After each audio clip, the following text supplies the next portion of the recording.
Baik, Assalamualaikum warahmatullahi wabarakatuh. Selamat pagi. Hari ini saya akan melanjutkan materi terkait dengan sumber. Jadi bicara mengenai sumber hukum, terdapat banyak sekali definisi terkait dengan sumber hukum, baik dari segi historis, dari segi sosiologis, filosofis maupun ilmu hukum. Yang mana definisi-definisi ini memiliki karakter tersendiri gitu ya terkait dengan latar belakang atau prior knowledge di masing-masing perspektif ilmu.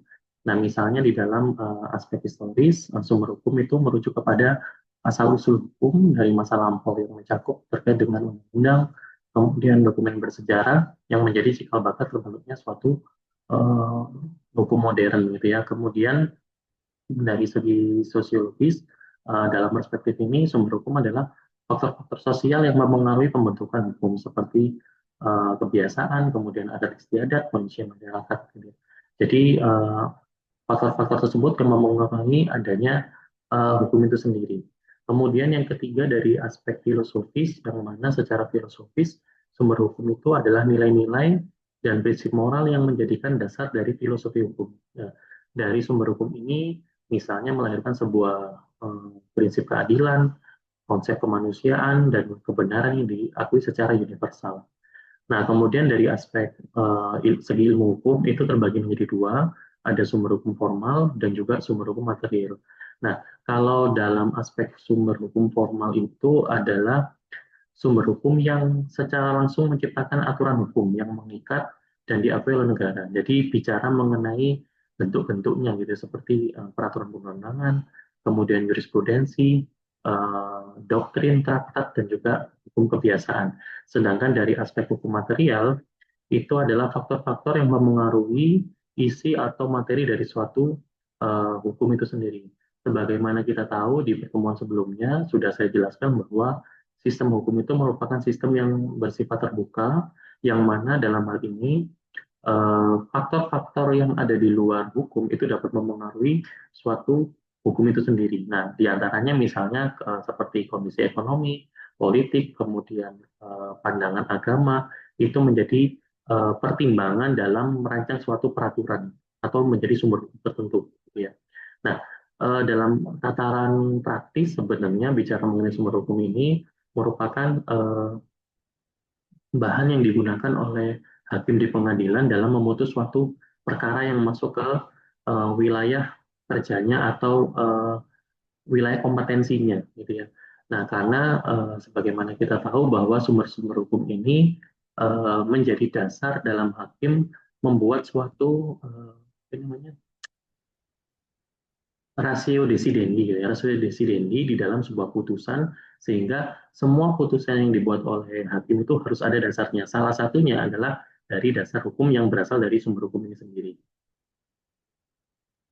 Nah, bicara mengenai sumber hukum, itu ada dua pola pikir kita anggaplah dua kubu besar gitu ya. Karena sistem hukum di dunia ini kalau mau dikelompokkan menjadi dua, setidaknya kan kubu besarnya adalah Anglo-American atau Anglo-Saxon, kemudian ada Eropa kontinental. Nah, yang mana antara dua pola pikir ini pastinya bicara mengenai sumber hukum memiliki pandangan atau pola pikir yang berbeda, gitu ya. Misalnya di dalam negara Anglo-American, yang mana di sini sebenarnya ada pembedaan terkait dengan sumber hukum formal dan juga material yang mana di sini sumber hukum di negara-negara Anglo-American atau Anglo-Saxon itu lebih mengutamakan jurisprudensi atau kalau mereka menyebutnya sebagai judgment law atau case law, jadi ya sebagai sumber hukum yang utama.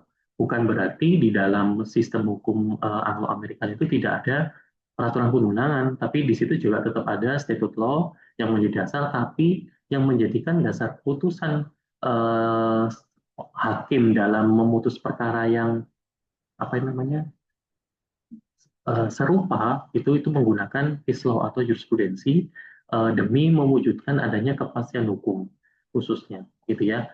Nah, sumber-sumber material di dalam negara-negara Anglo-Amerikan itu berupa kebiasaan, perjanjian dan lain sebagainya.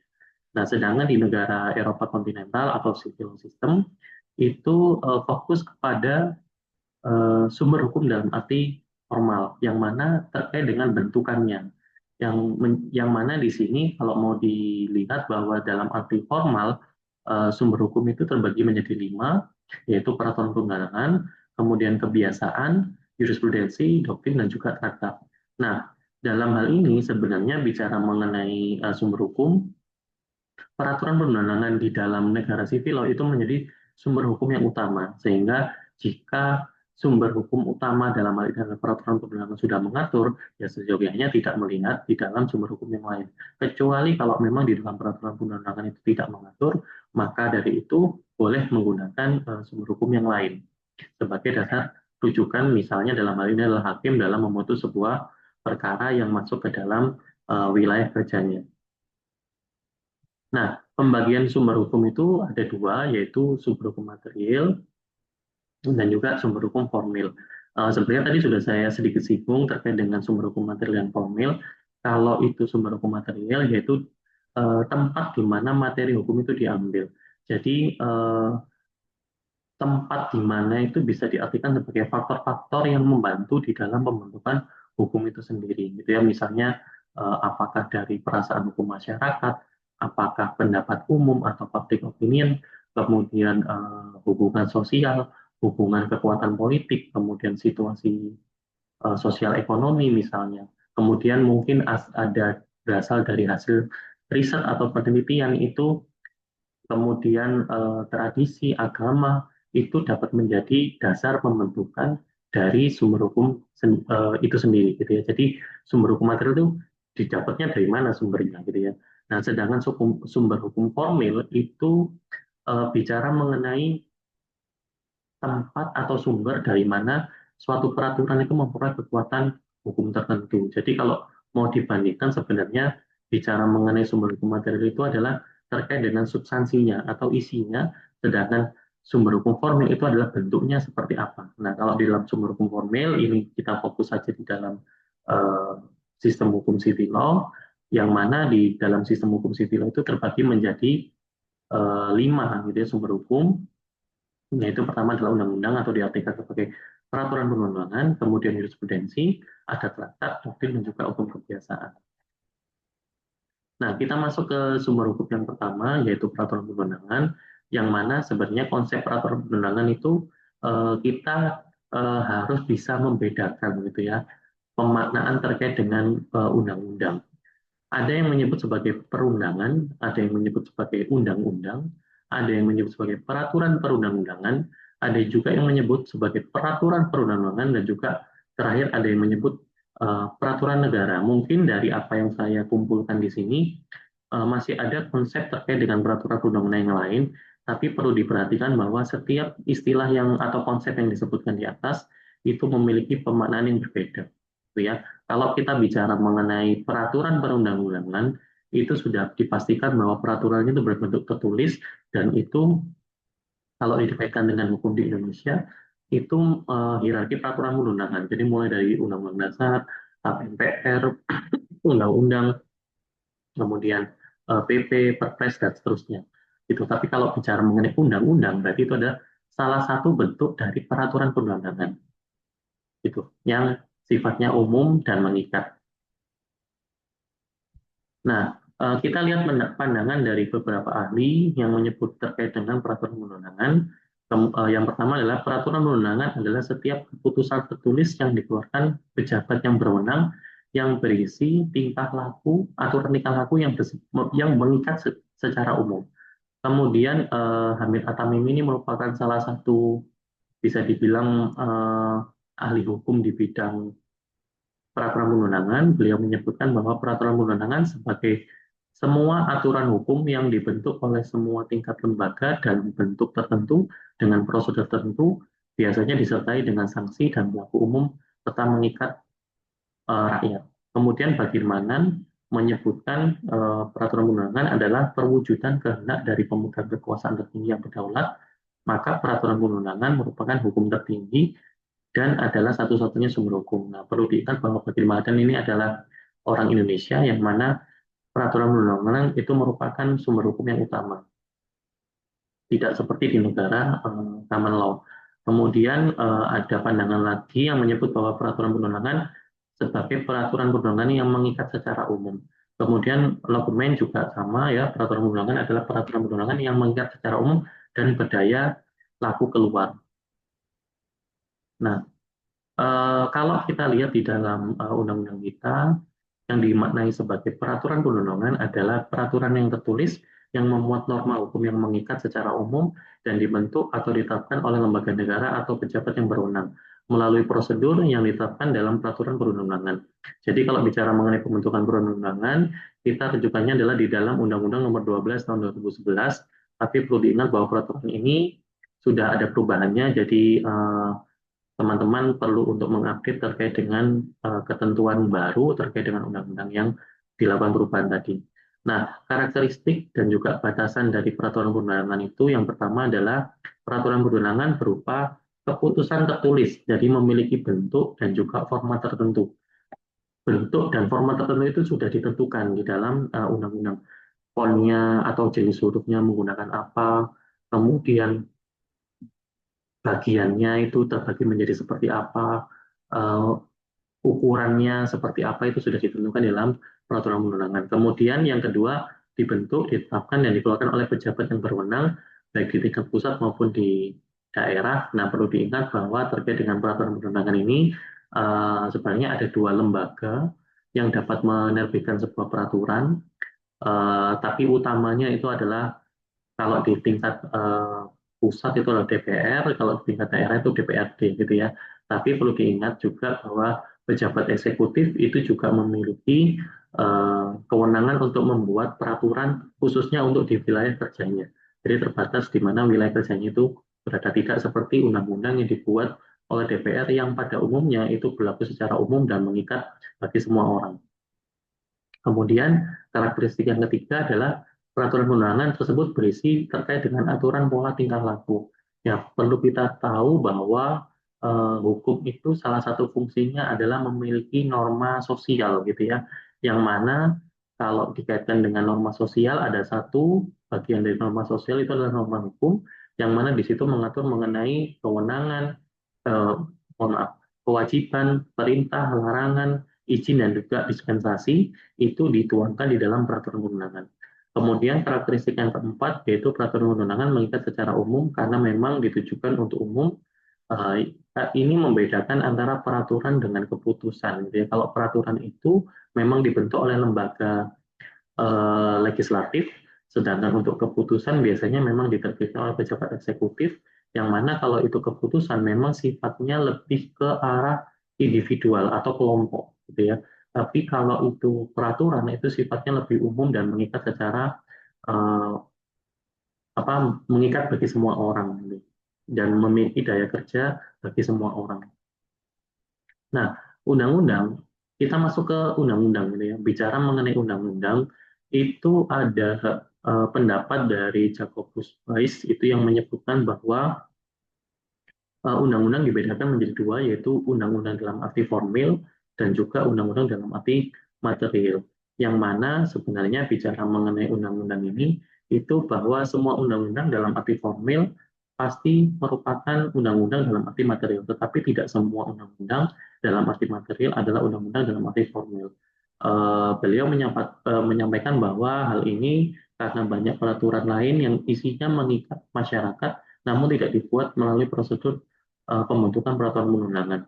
Jadi sebenarnya untuk membuat sebuah peraturan itu seyogyanya ada unsur formil dan juga unsur material yang disampaikan oleh beliau, gitu ya. Kemudian karakteristik dari undang-undang itu tadi sedikit sudah disinggung, yaitu pertama adalah berlaku umum dan isinya mengikat keluar. Berarti peraturan yang dibuat itu bukan untuk orang tertentu, tapi berlaku secara umum untuk semua orang gitu ya. Tapi memang kalau nanti uh, ada memang ada peraturan itu yang walaupun bentuknya undang-undang tapi berlaku untuk orang tertentu gitu ya. Itu mungkin sedikit pengecualian, misalnya saya sebagai dosen itu terikat oleh undang-undang guru dan dosen. Nah, undang-undang itu hanya berlaku bagi mereka yang berprofesi sebagai guru dan dosen, tidak berlaku bagi semua orang. Kemudian ada undang-undang, misalnya undang-undang advokat, yaitu hanya berlaku untuk advokat. Undang-undang tentang jabatan notaris, ya, hanya berlaku untuk notaris saja, tidak berlaku untuk semua. Tapi memang pada umumnya bicara mengenai undang-undang itu berlaku untuk semua orang. Nah, kemudian yang kedua, karakteristik dari peraturan perundang-undangan adalah ada hierarki dan ada asas preferensi. Yang mana perlu kita tahu bahwa hierarki itu merupakan tingkatan, eh, tingkatan yang paling tinggi itu harus diutamakan dibandingkan dengan tingkatan di bawahnya, gitu ya. Nah, kita punya tingkatan peraturan perundang-undangan, tapi nanti saya jelaskan. Kemudian yang kedua ada asas preferensi. Dalam hal ini adalah bicara mengenai andai kata di dalam sebuah peraturan itu ada benturan gitu ya, ada benturan aturan antara satu dengan yang lain. Nah, untuk menyelesaikan permasalahan tersebut di dalam peraturan perundangan itu menggunakan asas preferensi hukum. Nah, kemudian karakteristik yang ketiga yaitu undang-undang itu memiliki daya kerja dalam artian kapan berlaku dan juga kapan berakhirnya. Misalnya, kapan berlakunya suatu peraturan perundangan biasanya memang disebutkan di dalam ketentuan undang-undang tersebut sendiri gitu ya. Pada umumnya memang undang-undang ini berlaku pada saat ditetapkan gitu ya. Nah, kapan ditetapkan itu akan berlaku atau mungkin bisa jadi undang-undang ini berlaku efektif 30 hari sejak undang-undang ini diterbitkan misalnya gitu. Atau misalnya ada undang-undang itu yang menyebutkan bahwa undang-undang ini berlaku 2 tahun sejak berlakunya sejak ditetapkan undang-undang ini. Jadi bergantung dari apa yang diinginkan oleh undang-undang tersebut, gitu ya. Kemudian kapan berakhirnya sebuah peraturan perundang-undangan? Yang pertama ya paling sering adalah dilakukan eh, pencabutan gitu ya, pencabutan terkait undang-undangan karena undang-undang yang sudah ada itu sudah tidak relevan dengan kondisi masyarakat sehingga undang-undang tersebut itu dicabut dan dinyatakan tidak berlaku. Atau mungkin ada peraturan undang-undang itu yang dilakukan perubahan hanya sebagian saja. Dalam artian di sini adalah peraturan perundang-undangan itu hanya beberapa klausul saja yang dilakukan perubahan sehingga undang-undang yang lama itu masih berlaku tapi dilengkapi dengan eh, ketentuan pembaruannya gitu ya, pembaruannya dalam arti perubahannya itu masih mengikat dan undang-undang tersebut masih berlaku. Nah, kemudian ada asas-asas atau peraturan dalam peraturan asas-asas atau prinsip-prinsip di dalam peraturan perundang-undangan ini pada umumnya ya, tapi mungkin apa yang saya sebutkan di sini masih banyak lagi, tapi saya batasi saja. Misalnya yang pertama adalah presumptio juris et de jure. Ini bermakna pada presumpsi atau asumsi gitu ya bahwa sejak peraturan perundangan itu diterbitkan maka semua orang itu dianggap tahu bahwa peraturan tersebut itu berlaku. Nah, namanya juga asumsi atau presumpsi yang mana di sini kalau secara faktual mungkin orang tersebut ini memang beneran tidak tahu gitu ya. Tapi karena undang-undang itu kalian tidak bisa, oh saya nggak tahu aturannya, nah itu nggak bisa gitu ya. Misalnya katakanlah gini, kalian naik sepeda motor gitu ya, mau ke kampus, kemudian ternyata kalian tidak pakai helm, di tengah-tengah jalan tiba-tiba di stop sama polisi gitu ya. Eh, Ditanyakan gitu ya, mohon maaf, apa namanya, tahu kesalahannya apa, biasanya kan gitu ya, tahu kesalahannya apa. Nah, nggak tahu Pak, loh, saudara tidak menggunakan helm gitu ya. Nah, loh, emang ada peraturan bahwa naik sepeda motor itu harus pakai helm gitu ya. Nah, si pelanggar, maksudnya kalian yang melanggar ketentuan tersebut tidak bisa berdalih bahwa, loh, saya nggak tahu hukumnya kalau memang sepeda motoran itu harus pakai helm misalnya gitu. Nah, itu merupakan presumpsi juris et jure. Jadi kalian tidak bisa berkilah dalam artian bahwa kalian tidak tahu hukumnya karena ada anggapan umum bahwa kalian dianggap tahu hukumnya, walaupun sebenarnya secara fakta kalian tidak tahu hukumnya, gitu. Nah, ini merupakan salah satu bentuk dari fiksi hukum, gitu ya. Yang kedua adalah lex superiori derogat legi inferiori. Ini merupakan bagian dari asas preferensi, yang mana asas preferensi di dalam hukum itu dikenal ada tiga. Yang pertama adalah lex superiori, kedua lex posteriori, dan ketiga adalah lex specialis. Yang mana di sini eh, jika terjadi benturan antara suatu peraturan yang satu dengan peraturan yang lain, itu sebuah sistem hukum itu harus menyelesaikan permasalahan yang ada. Nah, salah satunya adalah menggunakan asas preferensi hukum. Nah, kapan kita gunakan? Nah, di dalam sebuah peraturan itu ada yang namanya hierarki. Nah, kalau itu hubungannya adalah bersifat vertikal, jadi ke atas, atas dan bawah, itu kalian dalam menyelesaikan konflik aturan tersebut menggunakan asas lex superiori derogat legi inferiori. Nah, maknanya apa? Peraturan yang lebih tinggi itu lebih didahulukan dibandingkan dengan peraturan yang lebih rendah. Nah, kemudian yang kedua, kalau itu hubungannya bersifat horizontal. Nah, misalnya undang-undang dengan undang-undang, PP dengan PP misalnya, Perpres dengan Perpres. Nah, kalau hubungannya bersifat horizontal, kalian harus melihat hubungannya dulu. Apakah hubungannya itu bersifat lama baru atau umum khusus gitu ya. Kalau sifatnya umum khusus, maka kalian menggunakan lex spesialis derogat legi generalis. Jadi ketentuan yang bersifat khusus itu mengalahkan atau didahulukan dibandingkan dengan ketentuan yang bersifat umum.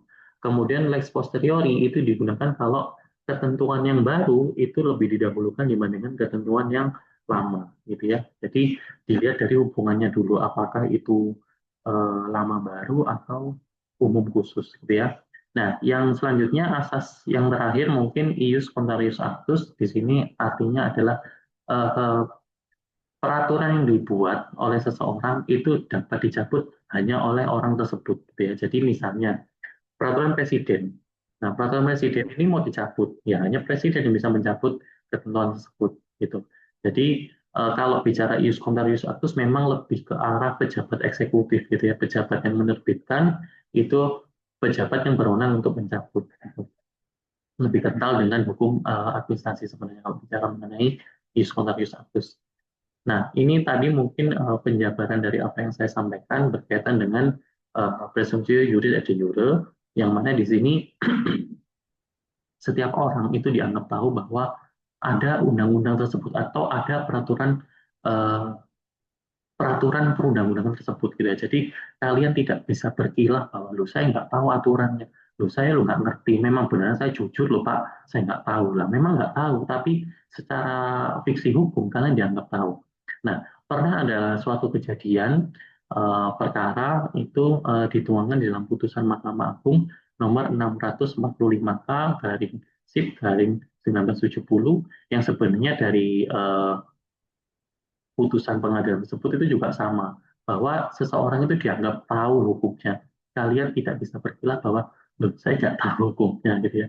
Nah, maka dari itu eh, mau tidak mau ya karena kalian dianggap tahu hukumnya, karena kalian melakukan sebuah mungkin ya pelanggaran atau kejahatan ya kalian harus menerima konsekuensi hukumnya atau akibat hukumnya ya. Nah, ada beberapa asas pembentukan peraturan perundang-undangan yang baik itu. Saya tidak lebih banyak yang menjelaskan terkait dengan asas-asas ini karena mungkin khawatirnya bersinggungan dengan mata kuliah lain, tapi setidaknya dari aspek formil itu ada asas tujuan yang jelas. Jadi kenapa sih peraturan ini dibuat gitu ya? Harus ada tujuannya. Tidak serta-merta ya udah iseng-iseng aja bikin peraturan gitu ya.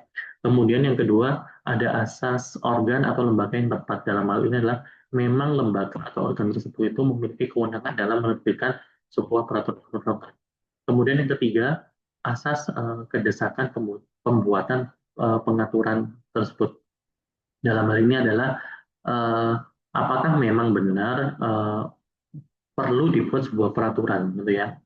Kalau tidak perlu, ngapain harus dibuat gitu. Kemudian asas kedapat pelaksanaan dan artian adalah undang-undang itu harus dapat memiliki daya kerja atau daya keberlakuan sehingga pada saat sudah diterbitkan itu dapat diaplikasikan gitu ya.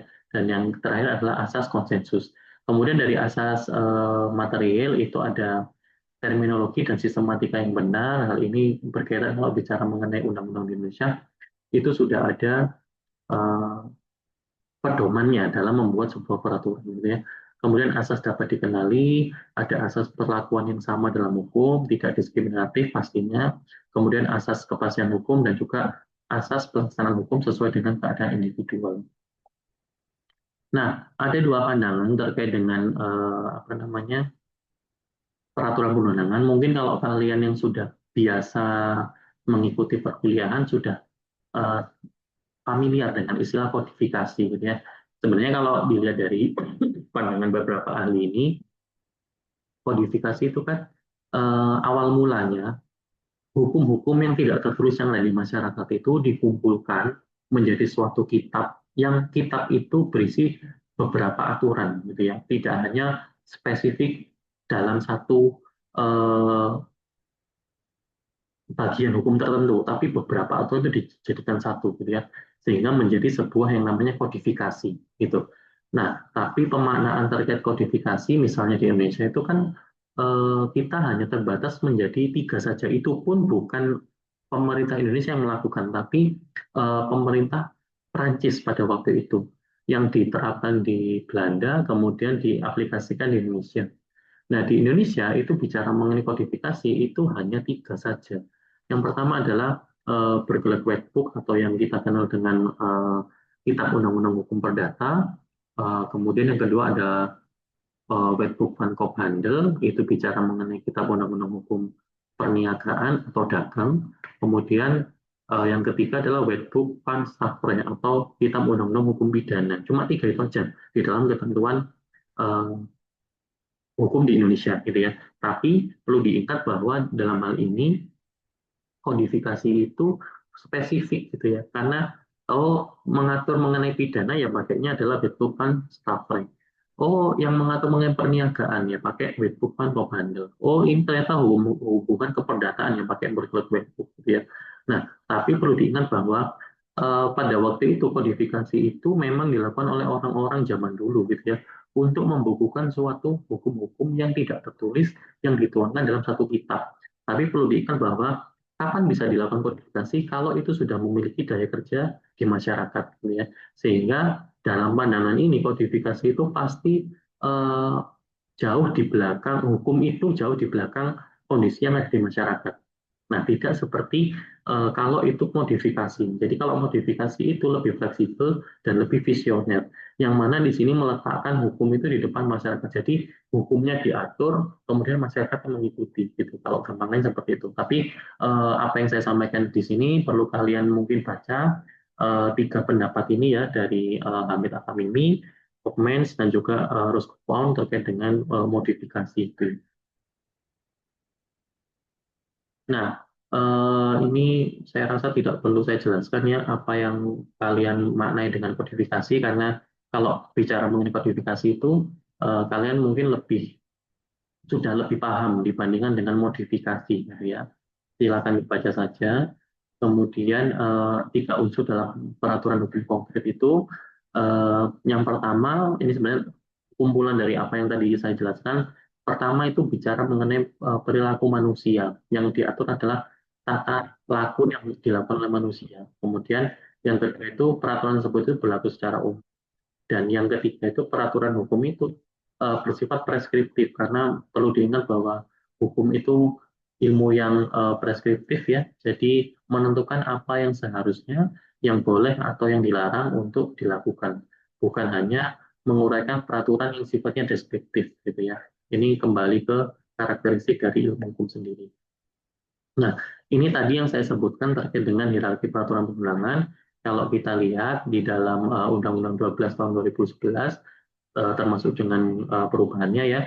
Jadi namanya hierarki itu eh, tingkatan, gitu ya. Yang paling tinggi kalau kita bicara mengenai hukum Indonesia ada Undang-Undang Dasar, kemudian di bawahnya ada TAP MPR, ada undang-undang atau Perpu, kemudian ada peraturan pemerintah, ada peraturan presiden, peraturan daerah provinsi, dan juga peraturan daerah kabupaten kota. Nah, di luar ini sebenarnya ada lagi peraturan, gitu ya. Kalian bisa lihat di dalam ketentuan pasal 7 dan pasal 8 di dalam Undang-Undang nomor 12 tahun 2011 misalnya peraturan dekan atau peraturan rektor, loh nggak ada nih di sini. Nah, itu ada beberapa ketentuan yang berkaitan dengan uh, hal tersebut, gitu ya, bisa kalian lihat di dalam pasal 7 dan juga pasal 8. Nah, di dalam sebuah peraturan, di samping dilakukan perubahan atau pencabutan oleh lembaga yang berwenang, gitu ya, misalnya undang-undang ini dibuat oleh DPR, yang bisa mengubah itu kan DPR, atau yang bisa mencabut adalah DPR dengan dibuat peraturan baru misalnya. Nah, tapi lembaga yudisial itu juga memiliki kewenangan dalam melakukan eh, perubahan aturan gitu ya, tapi tidak semua bisa dilakukan dan ini hanya bisa dilakukan oleh Mahkamah Agung. Sorry, Mahkamah Konstitusi gitu ya, Mahkamah Konstitusi yang dapat melakukan eh, perubahan aturan klausul di dalam sebuah pasal gitu ya. Dan pasti Mahkamah Agung bukan tiba-tiba mau mengubah gitu aja, tapi ada permohonan yang dilakukan oleh warga sipil misalnya terkait dengan aturan-aturan yang perlu untuk dilakukan perubahan gitu ya. Misalnya di dalam Undang-Undang Perkawinan itu pernah ada putusan Mahkamah Konstitusi nomor 46 garis miring PUU garis datar 8 garis miring 2010 itu di dalam ketentuan pasal 43 ayat 1 yang disebutkan bahwa anak yang dilahirkan di luar perkawinan hanya mempunyai hubungan perdata dengan ibunya dan keluarga ibunya. Itu dari tahun 2000 dari tahun 1974 sampai 2000 apa namanya 2012 itu yang ngomongnya itu aja. Nah, tapi Mahkamah Konstitusi itu membuat sebuah perubahan gitu ya, menganulir ketentuan yang ada di dalam ketentuan pasal 43 ayat 1 melalui putusan Mahkamah Konstitusi. Nah, karena waktu itu dimohonkan terkait dengan kasusnya kalau nggak salah Macica Mohtar berkaitan dengan hak-hak dari anak luar kawin yang dilahirkan, tapi suaminya, ya bukan suaminya, eh, apa namanya, rekan yang ikut urun dalam membuat anak tadi itu, mohon maaf, itu sudah meninggal dunia.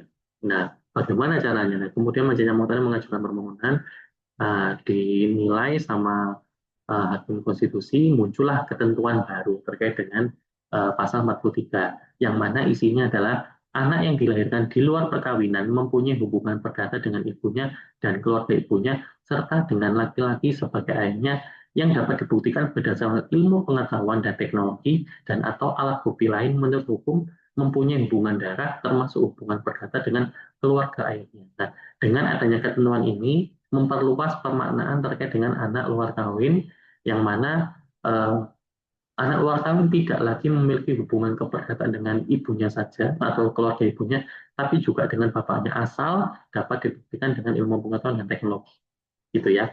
Nah, ada lagi mungkinnya. Nah, terkait dengan putusan Mahkamah Konstitusi yang lain, misalnya di dalam pasal 29 Undang-Undang Perkawinan, yang mana pasal 29 ini bicara mengenai perjanjian kawin. Kalau dulu ketentuannya adalah perjanjian kawin itu hanya bisa dibuat sebelum perkawinan dilangsungkan. Jadi kalian misalnya mau bikin perjanjian kawin dengan calon istri atau calon suami kalian, kemudian datanglah ke notaris dibuatkan perjanjian kawin. Pada saat dilangsungkan perkawinan itu disampaikan bahwa di dalam perkawinan ini itu ada perjanjian kawin. Nah, kemudian ada permohonan juga waktu itu di tahun 2015 yang mana keluarlah putusan Mahkamah Konstitusi nomor 69 yang itu isinya adalah bahwa perjanjian kawin itu tidak lagi dibuat sebelum perkawinan, tapi bisa dibuat sebelum, dalam, dan sebelum, pada saat, dan dalam masa perkawinan. Jadi bisa dilakukan kapan saja untuk membuat perjanjian kawin. Nah, memang pada umumnya bicara perjanjian kawin itu bicara mengenai pemisahan harta antara suami dengan istri gitu ya. Jadi bisa dibuat sebelum, eh, pada saat, dan dalam perkawinan dengan adanya putusan Mahkamah Konstitusi di tahun 2015. Nah, ini mungkin sedikit perbedaan tadi yang sudah saya singgung berkaitan dengan peraturan dan keputusan. Kalau peraturan itu memang pada umumnya dibuat oleh lembaga legislatif, sedangkan untuk keputusan diterbitkan oleh lembaga eksekutif, gitu ya. Kalau peraturan sifatnya umum, sedangkan untuk keputusan itu sifatnya individual atau kelompok. Kalau itu peraturan perundangan, memang pada umumnya belum menimbulkan sebuah akibat hukum. Harus ada perbuatan dulu, baru bisa menimbulkan akibat hukum. Tapi kalau keputusan itu sudah ada akibat hukum, karena itu bersifat individual dan juga kelompok, gitu ya. Nah, sumber hukum yang kedua itu ada jurisprudensi. Nah, kalau jurisprudensi itu kalian jangan jumbo dengan istilah jurisprudence ya. Kalau jurisprudence itu diartikan sebagai ilmu hukum. Jadi segala sesuatu yang bersifat teoritis tentang hukum itu disebut sebagai jurisprudence. Nah, jurisprudensi itu kalau diartikan dalam bahasa asing itu adalah case law atau yang tadi judgment law gitu ya. Yang mana di sini eh, putusan hakim yang sudah inkrah dan itu dijadikan dasar bagi hakim berikutnya dalam memutus suatu perkara, gitu ya. Nah, tapi perlu diingat bahwa tidak semua putusan hakim itu adalah jurisprudensi. Di dalam penelitian Badan Pembinaan Hukum Nasional di tahun 95 disebutkan bahwa setidaknya putusan hakim itu yang bernilai sebagai jurisprudensi itu memiliki 5 syarat. Pertama, itu putusan tersebut itu belum jelas peraturannya. Jadi peraturannya belum ada, kemudian dia memutus sebuah peraturan tersebut karena dilakukan dengan proses yang namanya penemuan hukum. Nah, maka dari itu bisa dikategorikan sebagai jurisprudensi. Yang pertama, tapi ya. Yang kedua itu telah memiliki kekuatan hukum tetap atau inkrah. Yang ketiga itu telah dijadikan dasar untuk memutus kasus yang serupa oleh hakim berikutnya. Kemudian putusan tersebut telah memenuhi rasa keadilan di masyarakat. Dan yang terakhir adalah putusan tersebut telah dibenarkan oleh Mahkamah Agung. 5 syarat kumulatif ini itu harus dipenuhi untuk menilai apakah putusan hakim itu adalah jurisprudensi. Nah, kemudian selanjutnya ada sumber hukum yang lain yaitu traktat. Traktat itu adalah perjanjian internasional atau treaty ya. Itu merupakan sumber hukum dalam arti formal di samping peraturan perundangan dan juga jurisprudensi yang mana traktat ini kalau mau dikategorikan itu bisa bersifat bilateral atau dilakukan oleh dua negara atau multilateral lebih dari dua negara atau juga traktat terbuka gitu ya. Misalnya perjanjian internasional tersebut itu sudah ditutup gitu ya, tapi suatu saat nanti mungkin akan ada negara lain yang akan bergabung di dalam treaty tersebut atau perjanjian tersebut. Nah, contohnya adalah misalnya piagam PBB gitu ya. PBB-nya sudah ditutup tahun berapa dan ternyata ada negara lain yang baru mau join gitu ya. Silakan dibuka itu namanya data terbuka. Nah, kemudian sumber hukum yang selanjutnya adalah doktrin. Doktrin di sini adalah kalau dulu ngomongnya pendapat sarjana hukum gitu ya, tapi karena kita sarjana hukum ini sudah banyak, kita ganti istilahnya gitu aja. Jadi menjadi pendapat ahli hukum gitu ya, ahli hukum yang terkemuka dan pasti di bidang ilmunya gitu yang memiliki apa kekuatan gitu ya untuk bisa digunakan pada umumnya oleh hakim dalam memutus suatu perkara gitu ya. Nah, tapi perlu diingat bahwa eh, di dalam sebuah doktrin itu ada pandangan yang namanya komunis opinio doctorum atau pendapat umum yang tidak boleh menyimpang dari pendapat para ahli. Jadi pendapat tersebut itu sebenarnya kalau bisa dilihat, oh iya kamu bikin pendapat ini, itu apakah bisa diterima oleh rekan sejawat kalian gitu. Nah kalau misalnya itu bisa diterima, maka itu telah memenuhi komunis opinio doctorum dan itu sumber hukum tersebut dapat digunakan sebagai eh, dasar hukum kita atau sumber hukum gitu ya. Nah, yang terakhir adalah hukum kebiasaan. Kalau hukum kebiasaan ini kalian perlu diingat bahwa ada perbedaan antara kebiasaan, hukum kebiasaan dan juga hukum adat gitu ya. Kalau hukum kebiasaan itu karena perbuatan tersebut itu terus-menerus dilakukan oleh masyarakat gitu ya atau apa namanya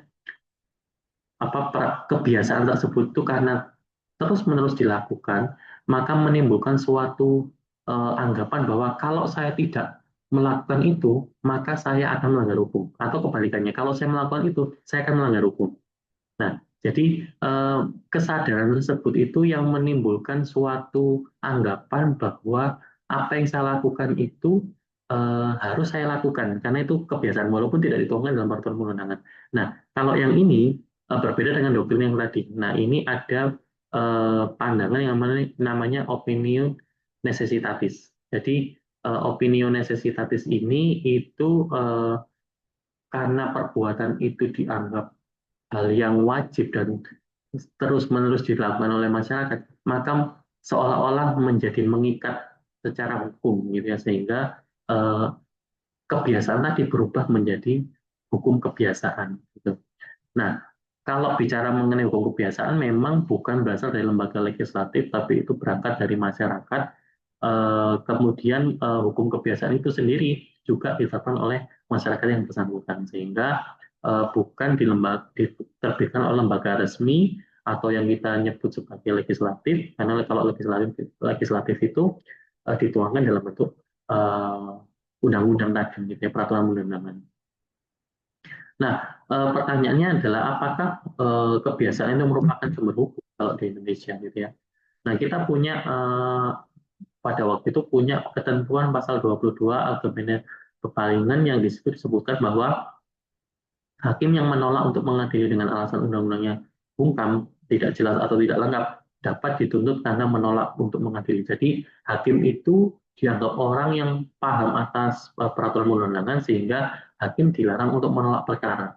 Nah, kemudian ketentuan pasal 22 Algemene Pepalingan ini itu dituangkan dalam Undang-Undang Kekuasaan Kehakiman di pasal 14 yang menyebutkan bahwa pengadilan tidak boleh menolak untuk memeriksa dan mengadili suatu perkara yang diajukan dengan dalih bahwa hukum tidak atau kurang jelas, melainkan wajib untuk memeriksa dan mengadilinya. Ya. Maka dari itu, loh, ini peraturannya nggak ada, bagaimana? Nah, perlu diingat bahwa kita bukan negara yang menerapkan peraturan perundangan, karena sumber hukum itu tidak hanya terbatas pada peraturan perundangan, karena hakim itu bukan sebagai corong undang-undang. Jadi kalau misalnya undang-undang tidak mengatur, maka dari itu hakim wajib untuk menggali hukumnya, yaitu hukum yang ada di dalam masyarakat. Maka dari itu, hukum kebiasaan ini itu juga bisa di-capture oleh hakim untuk memutus sengketa yang ada di masyarakat. Gitu. Bukan terbatas di dalam peraturan perundang-undangan saja. Gitu. Jadi kebiasaan ini itu merupakan sumber hukum juga kalau di negara Indonesia. Nah, ini tadi mungkin sedikit menyinggung kapan kebiasaan itu menjadi hukum kebiasaan. Sebenarnya tadi sudah saya singgung ya, ada syarat material, yaitu kebiasaan perilaku yang dilakukan, kemudian ada syarat intelektual yang menimbulkan opinio necessitatis, jadi kebiasaan itu harus menimbulkan opinio necessitatis, kemudian ada akibat hukumnya apabila kebiasaan itu dilanggar, maka kebiasaan tadi itu berubah menjadi hukum kebiasaan. Oke, mungkin itu yang bisa saya sampaikan terkait dengan materi sumber hukum. Semoga bermanfaat buat kalian. Saya akhiri. Wassalamualaikum warahmatullahi wabarakatuh.